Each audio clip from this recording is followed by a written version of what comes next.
365 நாட்கள் பைபிள் சவாலின் 68வது நாளுக்கு வரவேற்கிறோம். இன்று நாம் யோசுவா 16 முதல் 18 அத்தியாயங்கள் வாசிக்கிறோம். இந்த வாசிப்பு தேவன் தனது வாக்குத்தத்தங்களை நிறைவேற்றி தனது ஜனங்களுக்கு பங்கையும் நோக்கத்தையும் அளிக்கிறார் என்பதை காட்டுகிறது. அவரது காலமும் திட்டமும் எப்போதும் பூரணமானவை என்பதை நினைவூட்டுகிறது. இன்றைய வாசிப்பு தேவனுடைய பரிபாலனத்தின் மீது உங்கள் நம்பிக்கையை பலப்படுத்தி அவர் தயாரித்ததை தைரியமாக முன்னே சென்று பெற்றுக்கொள்ள உங்களை ஊக்கப்படுத்தட்டும். ஆண்டவரே, உமது வாக்குத்தத்தங்களை தாமதமின்றி கீழ்ப்படிதலுடன் பெற எங்களுக்கு உதவுமாறு அருள் புரியும். நம்பிக்கையுடனும் நன்றியுடனும் இன்றைய வாசிப்பை ஆரம்பிப்போம். Welcome to day 68 of the 365 Days Bible Challenge. Today we will be reading from Joshua 16 to 18. These passages show how God continues to fulfill His promises by assigning territory and purpose to His people, reminding us that His timing and plans are always perfect. May today's reading strengthen your trust in God's provision and encourage you to step forward boldly into what He has prepared for you. Lord, help us not delay in claiming your promises but to walk faithfully in obedience. Let us begin with confidence and gratitude. யோசுவா அதிகாரம் 16. Joshua chapter 16. வசனம் 1. யோசேப்பின் புத்திரருக்கு விழுந்த சீட்டினால் அகப்பட்ட பங்குவீதமாவது எரிகோவின் அருகே இருக்கிற யோர்தானிலிருந்து யோர்தானுக்கு கிழக்கான தண்ணீருக்கு போய் எரிகோ துவக்கி பெத்தேலின் மலைகள் மட்டும் உள்ள வனாந்தர வழியாகவும் சென்று. Verse 1. And the lot of the children of Joseph fell from Jordan by Jericho unto the water of Jericho on the east, to the wilderness that goeth up from Jericho throughout Mount Bethel. வசனம் 2. பெத்தேலிலிருந்து லூசுக்கு போய் அர்கீயினுடைய எல்லையாகிய அதரோத்தை கடந்து. Verse 2. And goeth out from Bethel to Luz, and passeth along unto the borders of Arki to Ataroth. வசனம் 3. மேற்கே எப்லெத்தியரின் எல்லைக்கும் தாழ்வான பெத்தொரோன் காசேர் என்னும் எல்லைகள் மட்டும் இறங்கி சமுத்திரம் வரைக்கும் போய் முடியும். Verse 3. And goeth down westward to the coast of Japhleti, unto the coast of Beth-horon the nether, and to Gezer, and the goings out thereof are at the sea. வசனம் 4. இதை யோசேப்பின் புத்திரராகிய மனாசேயும் எப்ராயீமும் சுதந்தரித்தார்கள். Verse 4. So the children of Joseph, Manasseh and Ephraim, took their inheritance. வசனம் 5. எப்ராயீம் புத்திரருக்கு அவர்களுடைய வம்சங்களின்படி உண்டான சுதந்திரத்தினுடைய கிழக்கு எல்லை அதரோத் other துவக்கி மேலான பெத்தொரோன் மட்டும் போகிறது. Verse 5. And the border of the children of Ephraim according to their families was thus. Even the border of their inheritance on the east side was Atrothada, unto Beth-horon the upper. வசனம் 6. மேற்கு எல்லை மிக்மேத்தாத்திற்கு வடக்காகச் சென்று கிழக்கே தானாத்சீலோவுக்கு திரும்பி அதை யனோகாவுக்கு கிழக்காக கடந்து. Verse 6. And the border went out toward the sea to Michmetha on the north side. And the border went about eastward unto Tanath Shiloh, and passed by it on the east to Janoha. வசனம் 7. யனோகாவிலிருந்து அதரோத்திற்கும் நகராத்திற்கும் இறங்கி எரிகோவின் அருகே வந்து யோர்தானுக்கு செல்லும். Verse 7. And it went down from Janoha to Ataroth, and to Naareth, and came to Jericho, and went out at Jordan. வசனம் 8. தப்புவாவிலிருந்து மேற்கு எல்லை கானா நதிக்கு போய் சமுத்திரத்திலே முடியும். இது எப்ராயீம் புத்திரரின் கோத்திரத்திற்கு அவர்கள் வம்சங்களின்படி உண்டான சுதந்திரம். Verse 8. The border went out from Tapua westward unto the river Kana, and the goings out thereof were at the sea. This is the inheritance of the tribe of the children of Ephraim by their families. வசனம் 9. பின்னும் எப்ராயிம் புத்திரருக்கு பிரத்தியேகமாய் கொடுக்கப்பட்ட பட்டணங்களும் அவைகளின் கிராமங்களுமெல்லாம் மனாசே புத்திரருடைய சுதந்திரத்தின் நடுவே இருக்கிறது. Verse 9. And the separate cities for the children of Ephraim were among the inheritance of the children of Manasseh, all the cities with their villages. வசனம் 10. அவர்கள் காசேரிலே குடியிருந்த கானானியரை துரத்திவிடவில்லை. ஆகையால் கானானியர் இந்நாள் மட்டும் இருக்கிறபடி எப்ராயிமருக்குள்ளே குடியிருந்து பகுதி கட்டுகிறவர்களாய்ச் சேவிக்கிறார்கள். Verse 10. And they drave not out the Canaanites that dwelt in Gezer, but the Canaanites dwell among the Ephraimites unto this day, and serve under tribute. யோசுவா அதிகாரம் 17. Joshua chapter 17. வசனம் 1. மனாசே கோத்திரத்திற்கும் பங்கு கிடைத்தது. அவன் யோசேப்புக்கு முதற்பேரானவன். மனாசேயின் மூத்த குமாரனும் கிலெயாத்தின் தகப்பனுமான மாகீர் யுத்தமனுஷனானபடியினால் கீலேயாத்தும் பாசானும் அவனுக்கு கிடைத்தது. Verse 1. There was also a lot for the tribe of Manasseh, for he was the firstborn of Joseph, to wit, for Machir the firstborn of Manasseh, the father of Gilead, because he was a man of war. Therefore he had Gilead and Bashan. வசனம் 2. அபியேசரின் புத்திரரும் ஏலேக்கின் புத்திரரும் அஸ்ரியேலின் புத்திரரும் செக்கேமின் புத்திரரும் எப்பேரின் புத்திரரும் செமீதாவின் புத்திரருமான மனாசேயினுடைய மற்ற குமாரரின் புத்திரராகிய அபியேசரின் வம்சங்களுக்கு தக்க சுதந்திரம் கொடுக்கப்பட்டது. தங்கள் வம்சங்களுக்குள்ளே அவர்களே யோசேப்புடைய குமாரனாகிய மனாசேயின் ஆண் பிள்ளைகளாயிருந்தார்கள். Verse 2. There was also a lot for the rest of the children of Manasseh by their families, for the children of Abiezer, and for the children of Helek, and for the children of Asriel, and for the children of Shechem, and for the children of Hapher, and for the children of Shemida. These were the male children of Manasseh the son of Joseph by their families. வசனம் 3.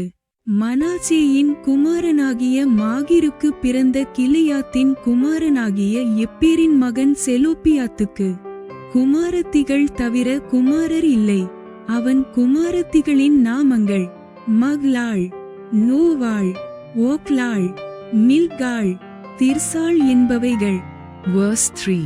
But Zelophehad, the son of Hapher, the son of Gilead, the son of Machir, the son of Manasseh, had no sons, but daughters, and these are the names of his daughters: Mahlah, and Noah, Hoglah, Milcah, and Tirzah.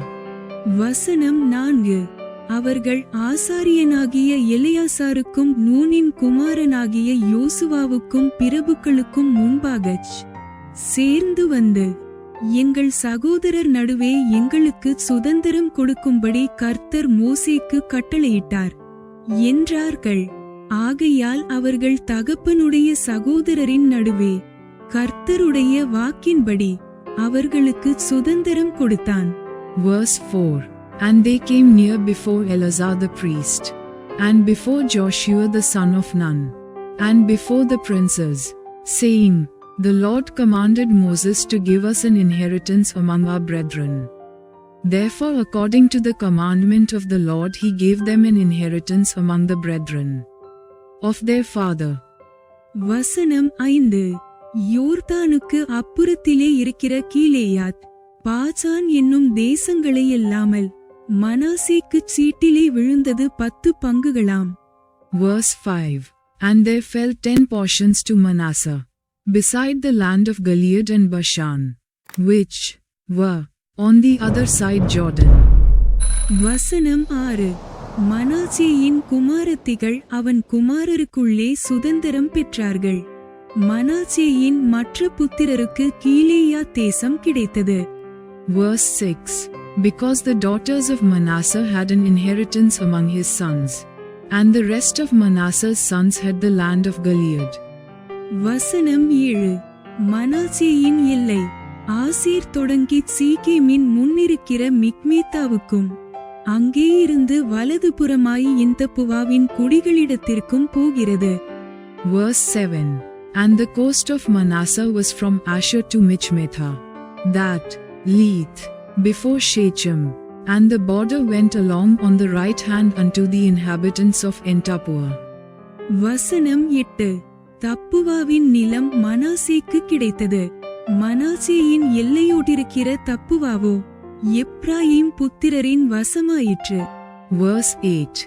Now Manasseh had the land of Tapua, but Tapua on the border of Manasseh belonged to the children of Ephraim. வசனம் 9. அப்புறம் அந்த எல்லை கானா என்னும் ஆற்றுக்கு போய் ஆற்றுக்கு தெற்காக இறங்குகிறது.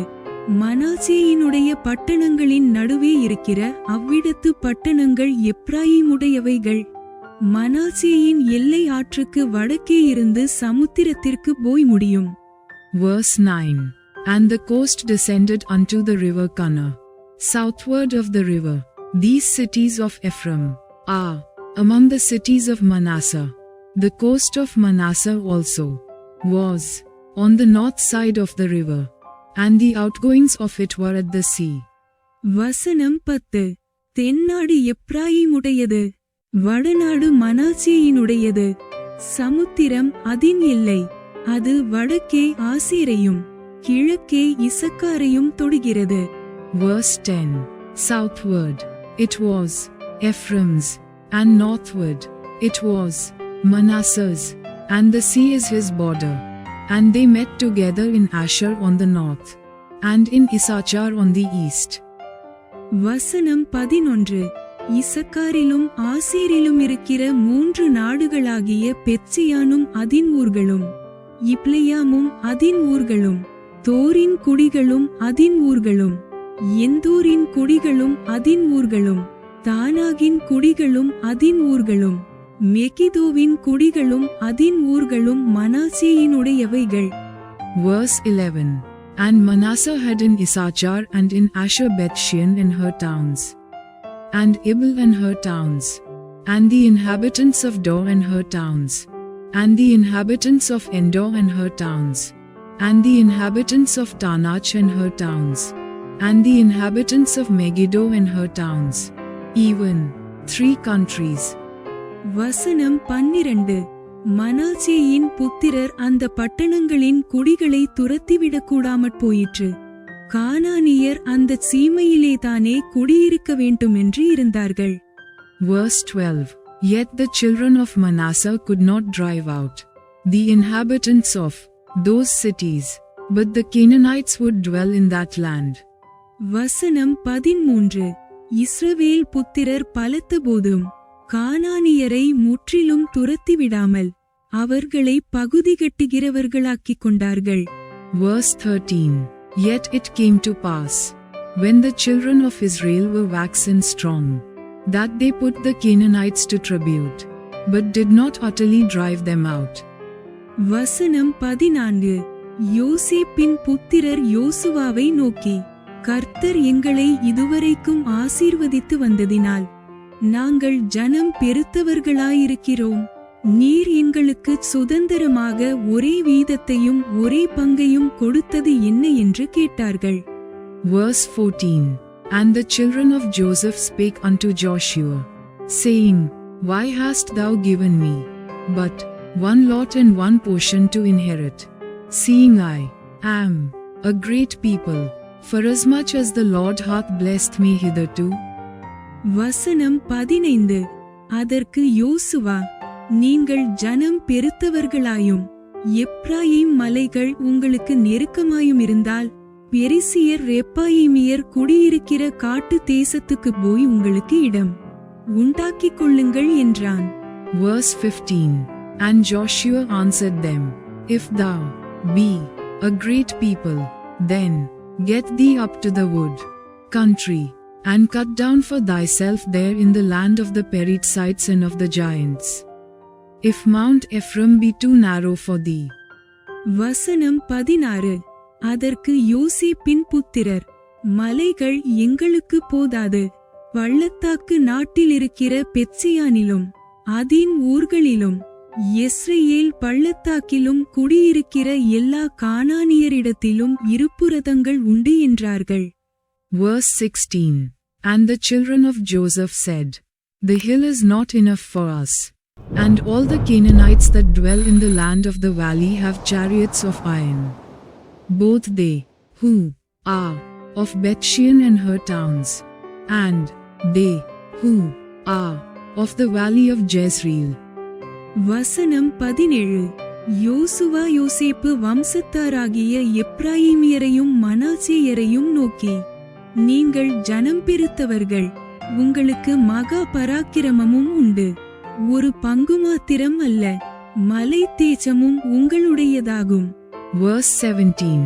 And Joshua spake unto the house of Joseph, even to Ephraim and to Manasseh, saying, Thou art a great people, and hast great power. Thou shalt not have one lot only. வசனம் 18. அது காடானபடியினாலே அதை வெட்டித் திருத்துங்கள், அப்பொழுது அதின் கடையாந்தர மட்டும் உங்களுடையதாயிருக்கும். கானானியருக்கு இருப்பு ரதங்கள் இருந்தாலும் அவர்கள் பலத்தவர்களாயிருந்தாலும் நீங்கள் அவர்களை துரத்தி விடுவீர்கள் என்றான். Verse 18.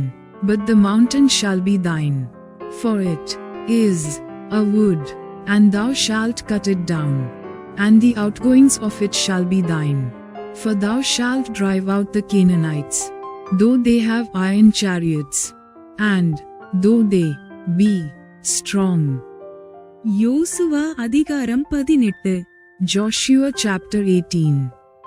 வசனம் 1. இஸ்ரவேல் புத்திரரின் சபையெல்லாம் சீலோவிலே கூடி அங்கே ஆசரிப்பு கூடாரத்தை நிறுத்தினார்கள். தேசம் அவர்கள் வசமாயிற்று. Verse 1. And the whole congregation of the children of Israel assembled together at Shiloh, and set up the tabernacle of the congregation there, and the land was subdued before them. வசனம் 2. இஸ்ரவேல் புத்திரரில் தங்கள் சுதந்திரத்தை இன்னும் பங்கிட்டுக் கொள்ளாத 7 கோத்திரங்கள் இருந்தது. Verse 2. And there remained among the children of Israel 7 tribes, which had not yet received their inheritance. வசனம் 3. ஆகையால் யோசுவா இஸ்ரவேல் புத்திரரை நோக்கி, உங்கள் பிதாக்களின் தேவனாகிய கர்த்தர் உங்களுக்கு கொடுத்த தேசத்தை சுதந்தரித்துக் கொள்ளப் போகிறதற்கு நீங்கள் எந்த மட்டும் அசதியாயிருப்பீர்கள். Verse 3. And Joshua said unto the children of Israel, How long are ye slack to go to possess the land, which the Lord God of your fathers hath given you? வசனம் 4. கோத்திரத்திற்கு 3 மனுஷரை தெரிந்து கொள்ளுங்கள். அவர்கள் எழுந்து புறப்பட்டு தேசத்திலே சுற்றித் திரிந்து அதை தங்கள் சுதந்திரத்திற்கு தக்கதாக விவரமாய் எழுதி என்னிடத்தில் கொண்டு வரும்படி அவர்களை அனுப்புவேன். Verse 4. Give out from among you 3 men for each tribe, and I will send them, and they shall rise, and go through the land, and describe it according to the inheritance of them, and they shall come again to me. வசனம் 5. அதை 7 பங்காக பகிரக்கடவர்கள். யூதா வம்சத்தார் தெற்கே இருக்கிற தங்கள் எல்லையிலும் யோசேப்பு வம்சத்தார் வடக்கே இருக்கிற தங்கள் எல்லையிலும் நிலைத்திருக்கட்டும்.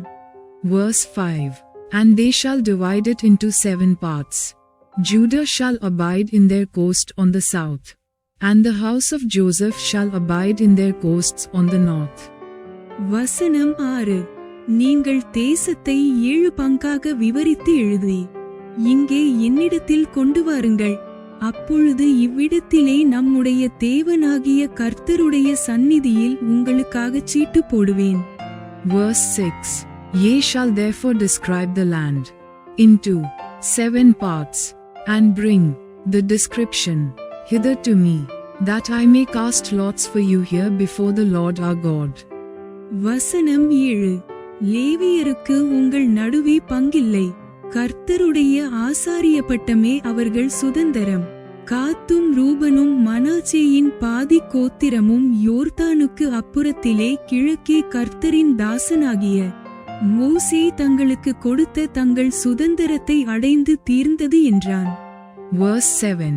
But the Levites have no part among you, for the priesthood of the Lord is their inheritance, and Gad, and Reuben, and half the tribe of Manasseh have received their inheritance beyond Jordan on the east, which Moses the servant of the Lord gave them. வசனம் 8.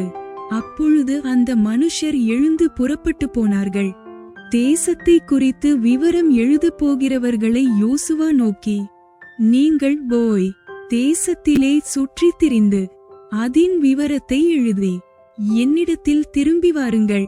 அப்பொழுது இங்கே சீலோவிலே கர்த்தருடைய சந்நிதியில் உங்களுக்காகச் சீட்டு போடுவேன் என்று சொன்னான். Verse 8. And the men arose, and went away, and Joshua charged them that went to describe the land, saying, Go and walk through the land, and describe it, and come again to me, that I may here cast lots for you before the Lord in Shiloh. வசனம் 9.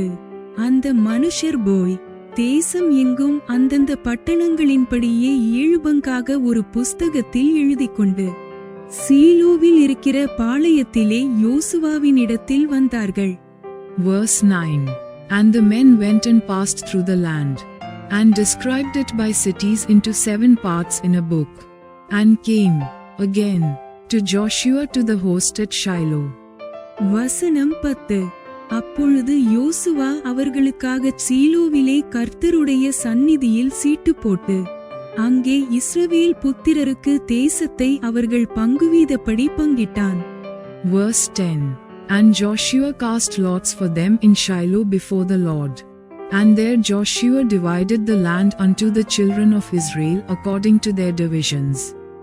வசனம் 11. பென்யமீன் புத்திரருக்கு அவர்களுடைய வம்சங்களின்படியே அவர்களுடைய கோத்திரத்துக்குச் சீட்டு விழுந்தது. அவர்கள் பங்கு வீதத்தின் எல்லையானது யூதா புத்திரருக்கும் யோசேப்பு புத்திரருக்கும் நடுவே இருந்தது. Verse 11. And the lot of the tribe of the children of Benjamin came up according to their families. And the coast of their lot came forth between the children of Judah and the children of Joseph. வசனம் 12. அவர்களுடைய வட எல்லை யோர்தானிலிருந்து வந்து எரிகோவுக்கு வடபக்கமாய்ச் சென்று அப்புறம் மேற்கே மலையில் ஏறி பெத்தாவேன் வனாந்தரத்தில் போய் முடியும். Verse 12. And their border on the north side was from Jordan, and the border went up to the side of Jericho on the north side, and went up through the mountains westward, and the goings out thereof were at the wilderness of Bethaven. வசனம் 13. அங்கே இருந்து அந்த எல்லை பெத்தேலாகிய லூசுக்கு வந்து லூசுக்கு தென்பக்கமாய் போய் அதரோததாருக்கு தாழ்வான பெத்தொரோனுக்கு தெற்கே இருக்கிற மலையருகே இறங்கும். Verse 13. And the border went over from thence toward Luz, to the side of Luz, which is Bethel, southward, and the border descended to Atarothadar, near the hill that Leeth, on the south side of the nether Beth-horon. வசனம் 14. அங்கே இருந்து எல்லை மேற்கு மூலைக்கு பெத்தொரோனுக்கு எதிரே தெற்காக இருக்கிற மலைக்கு தென்புறமாய் போய் திரும்பி கீரியாத் பாகால் எண்ணப்பட்ட யூதா புத்திரரின் பட்டணமாகிய கீரியாத்தேயாரீம் அருகே போய் முடியும். இது மேற்கு எல்லை. Verse 14. And the border was drawn thence, and compassed the corner of the sea southward, from the hill that Leeth, before Beth-horon southward, and the goings out thereof were at Kirjathbaal, which is Kirjath-jearim, a city of the children of Judah. This was the west quarter. வசனம் 15. தென் எல்லை கீரியாத்தேயாரீமின் முடிவில் இருக்கிறது. அங்கே இருந்து எல்லை மேற்கே போய் நெப்தோவாவின் நீரூட்டிற்குச் சென்று. Verse 15. And the south quarter was from the end of Kirjath-jearim, and the border went out on the west, and went out to the well of waters of Nephto. வசனம் 16. அங்கேயிருந்து இராட்சதரின் பள்ளத்தாக்கில் வடக்கே இருக்கிற இன்னோமுடைய குமாரரின் பள்ளத்தாக்குக்கு எதிரான மலையடிவாரத்திற்கு இறங்கி அப்புறம் தெற்கே எபூசியருக்கு பக்கமான இன்னோமின் பள்ளத்தாக்குக்கும் அங்கேயிருந்து என்ரோகேலுக்கும் இறங்கி வந்து. Verse 16.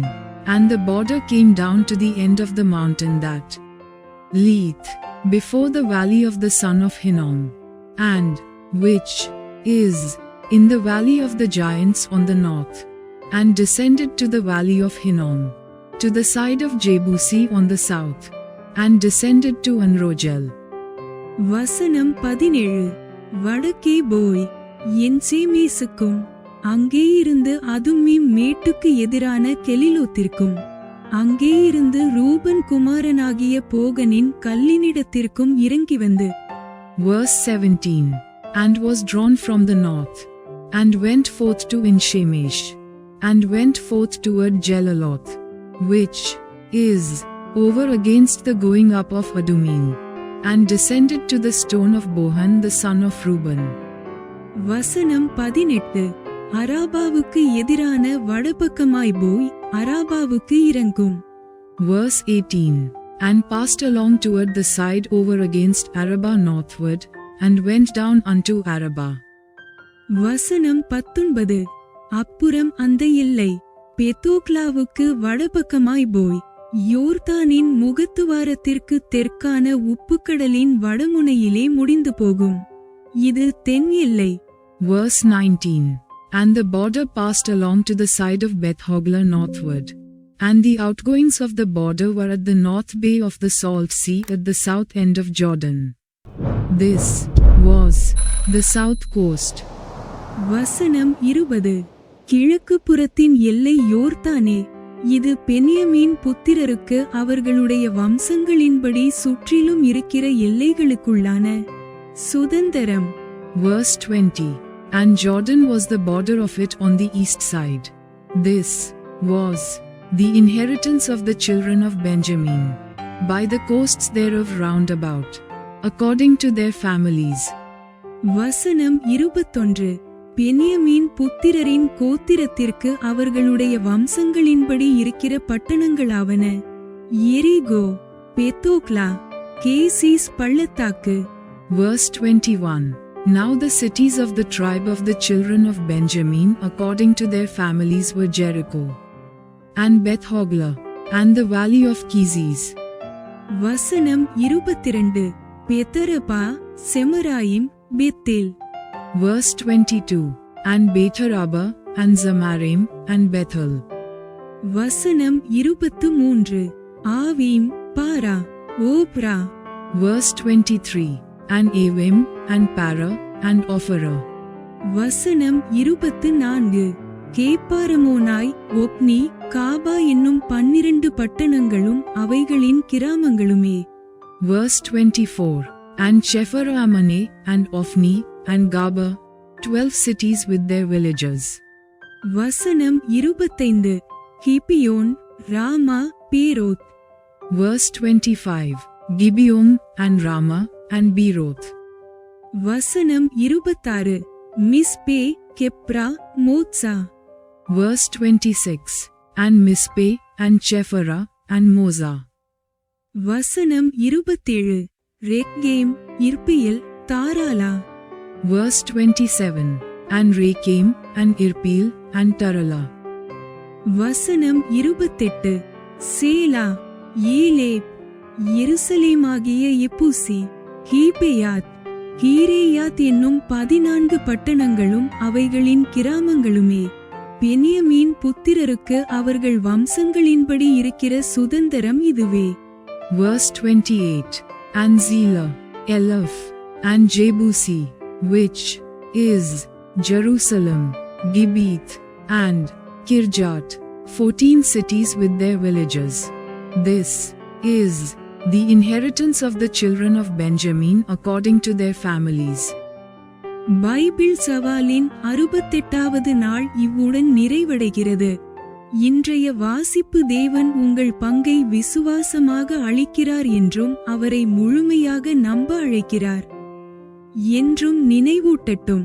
அவரது வாக்குத்தத்தங்கள் உங்கள் தயக்கத்தை அகற்றி தைரியத்தையும் நிச்சயத்தையும் நிரப்பட்டும். இன்று எந்த பகுதி விசுவாசத்தில் முன்னே செல்ல உங்களை ஊக்கப்படுத்தியது என்று கமெண்டில் பகிருங்கள். நாளை 69வது நாளில் மீண்டும் சந்திப்போம். தேவன் ஆசீர்வதிப்பாராக. Day 68 of our Bible challenge is now complete. May today's reading remind you that God faithfully provides your portion and calls you to trust Him fully. Let His promises remove hesitation from your heart and replace it with courage and assurance. Comment below what part of today's reading encouraged you to step forward in faith. And join us again tomorrow for day 69. God bless you. Thanks for watching. Like, comment, and subscribe to Daily Bible Tamil in English. Word of God.